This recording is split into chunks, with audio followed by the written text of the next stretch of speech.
The Life and Adventures of James P. Beckwourth. Chapter 8. I had been in St. Louis only 1 week when General Ashley came to me and desired me to return to the mountains immediately, to carry dispatches to Mr.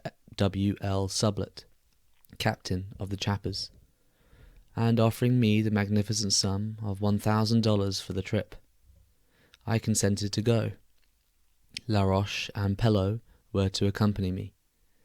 A journey to the mountains was then called 2,000 miles, through a country considered dangerous even for an army. I left St. Louis this time with extreme reluctance. It is a severe trial to leave one's friends, but the grief of separating from father and all other relatives sank into insignificance when contrasted with the misery of separating from one in particular, one in whom all my affections were reposed, and upon whom all my hopes of the future were concentrated. The contemplation of the anguish I was about to inflict by the announcement filled my heart with sorrow. 1 week more, and the happy event that would make one of two loving hearts would have been consummated. The General's business was urgent and admitted of no delay. After I had engaged not a day, scarcely an hour was to be lost. The $1,000 I was to receive looked large in my eyes, and that, added to what I already possessed, would the better prepare me for a matrimonial voyage. I comforted myself with the reflection that my services were confined to the mere delivering of the dispatches. That service performed, I was free to return immediately. I bid my aged father farewell. It was the last time I saw him. To my other friends I said cheerfully au revoir, expecting to return to them shortly. But my greatest conflict was to come. I had encountered perils, privation, and faced death itself. I had fought savages and the wild beasts of the mountains. But to approach this tender heart, that had been affianced to my own for years, unmanned me. That heart that was then so light, so buoyant with hope, so full of confidence in the future, that I must plunge in utter darkness by the intelligence that in a few short hours I must leave her. Could I have communicated to her, by fighting a score of Indians, how much my pain would have been mitigated? But time was urgent, and the sacred obligation to the lady must be performed. I called on my sweetheart. She looked more lovely than ever. She remarked my troubled looks. "James," she said, "you look saddened. What is the matter? Are you unwell?" "No, Eliza, I am well, but—" "But what, James? What has happened? Speak." Knowing that I had no time for delay, I felt it my duty to break the news to her at once. "My dear girl," I said, "I have loved you long and ardently. I have waited to see if the affection which you shared with me in childhood would stand the proof of maturer years. We are now both matured in age, and are capable of judging our own hearts. Through all my sufferings and dangers, my devotion to you has grown with my growth and strengthened with my strength. We have decided on the day for our indissoluble union. But, Eliza, I am yet young. My means of supporting you as I could wish are inadequate. I have just received a very tempting offer from General Ashley." "What to do, James?" "He offers me $1,000 to carry dispatches to the mountains, which admits of my immediate return." "And are you going?" "That is what I have come to inform you, Eliza. Understand my motive. It is solely to obtain the means to enable us to start the fairer in life. "I care not for the money, James," she said, bursting into a flood of tears. My heart sought relief from its overcharged feeling in the same way. I left her amid her sobs, promising to make a speedy return, and that we would part no more till death should separate us. The General had furnished us with 2 good saddled horses each, and 1 stout mule to carry our bedding. We mounted, and, leaving St. Louis, were soon some miles on our journey. We proceeded up the Missouri River, left the last white settlement, and issued out into the wilderness. We proceeded with the utmost caution, always halting before the dark. We built a fire and ate our supper. Then, moving on farther to a secure camping place, we lit no fire, to avoid attracting the Indians to us. On arriving at the forks of the Platte, we held a council, and resolved to follow up the north branch to its source, thence cross over to Green River, thus striking it much higher up than we had ever been on that stream before. We proceeded accordingly, crossed Green River, and held our course to head to Salt River. Here we found a party belonging to the General's company. Winter was now beginning to set in, and it was time for the whole company to go into winter quarters. As nearly as I can recollect, this was the end of October 1823. A place of rendezvous had been previously agreed upon, and it was certain that the various parties would soon assemble. I concluded to proceed to the rendezvous and wait the arrival of Sublette for the delivery of my dispatches, rather than undertake a search for him in the mountain wilderness.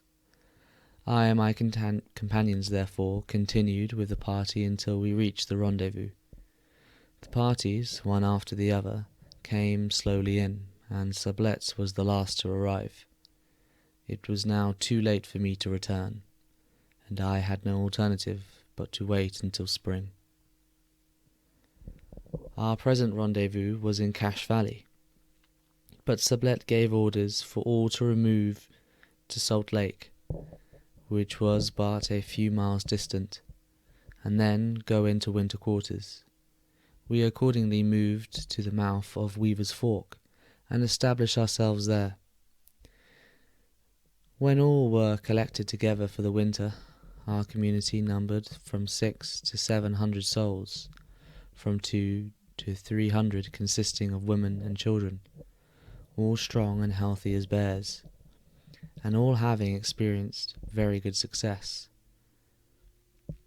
Shortly after we had become well settled down, we had the misfortune to lose about 80 horses, stolen one dark stormy night by the Punnaks, a tribe inhabiting the headwaters of the Columbia River. On missing them the next day, we informed a party of about 40 men, and following their trail on foot, the ground was covered with snow at the time. I volunteered with the rest, although fortunately my horses were not among the missing. After a pursuit of 5 days, we arrived at one of their villages, where we saw our own horses among a number of others. We then divided our forces, Fitzpatrick taking the command of one party, and a James Bridger of the other. The plan resolved upon was as follows. Fitzpatrick was to charge the Indians and cover Bridger's party, while they stampeded all the horses they could get away with. I formed one of Captain Bridger's party, this being the first affair of the kind I had ever witnessed. Everything being in readiness, we rushed in upon the horses, and stampeded from 200 to 300, Fitzpatrick at the same time engaging the Indians, who numbered from 300 to 400. The Indians recovered a great number of the horses from us, but we succeeded in getting off with the number of our own missing, and 40 head besides. In the engagement, 6 of the enemy were killed and scalped, while not one of our party received a scratch. The horses we had captured were very fine ones, and our return to the camp was greeted with the liveliest demonstrations. We found on our return from the above marauding expedition an encampment of Snake Indians, to the number of 600 lodges, comprising about 2,500 warriors. They had entirely surrounded us with their encampments, adding very materially to our present population. They were perfectly friendly, and we apprehended no danger from their proximity. It appears this was their usual resort for spending the winter, and after pitching their lodges, which are composed of skins, they proceeded to build a large medicine lodge. The word medicine, or as they call it, parshk, signifies a prophet or dreamer, and is synonymous with the word prophet as employed in the Old Testament. The Indian form of government is a theocracy, and the medicine man is the high priest. His dreams or prophecies are sacred. If his predictions are not verified in the result, the fault is with themselves. They had disregarded some of his instructions. When by accident his dreams are exactly verified, their confidence in their prophet exceeds all belief. The medicine lodge is the tabernacle of the wilderness, the habitation of the Great Spirit, the sacred ark of their faith. Our long residence with the Snake tribe afforded us an excellent opportunity of acquainting ourselves with the domestic character of the Indians. They often invited us into their medicine lodge to witness their religious ceremonies and listen to their prophesyings. The name of the old prophet was Omakwa, which in English means woman's dress. One evening he delivered a prophecy for us. "I can see," said he, "white people on Big Shell, the Platte River. I see them boring a hole in a red bucket. I see them drawing out medicine water, whiskey. I see them fighting each other, but fate, Sublet, has gone down on the other side of the river. He does not see them. He has gone to the White Lodges. Where are you going?" "We are going," answered Fitzpatrick, "to trap on Bearhead and the other small streams in the country of the Blackfeet." "No," said the prophet, "you will go to Sheep Mountain. There you will find the snow so deep that you cannot pass. You will then go down to Port Knife, to Snake River. If you are fortunate, you will discover the Blackfeet before they see you, and you will beat them. If they discover you first, they will rub all of you out, kill you all.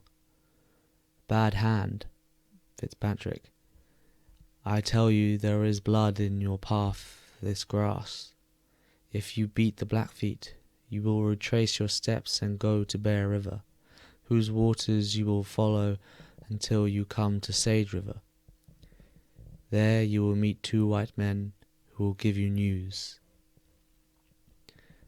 To return to my narrative, Mr. Sublet, having left the camp in company of my old companion Mr. Harris before we returned, had left a letter of instructions for Fitzpatrick, desiring him to remove our camp as early in the next spring as possible back to Cache Valley, and to repair to the Weaver's Lake, where he would rejoin him.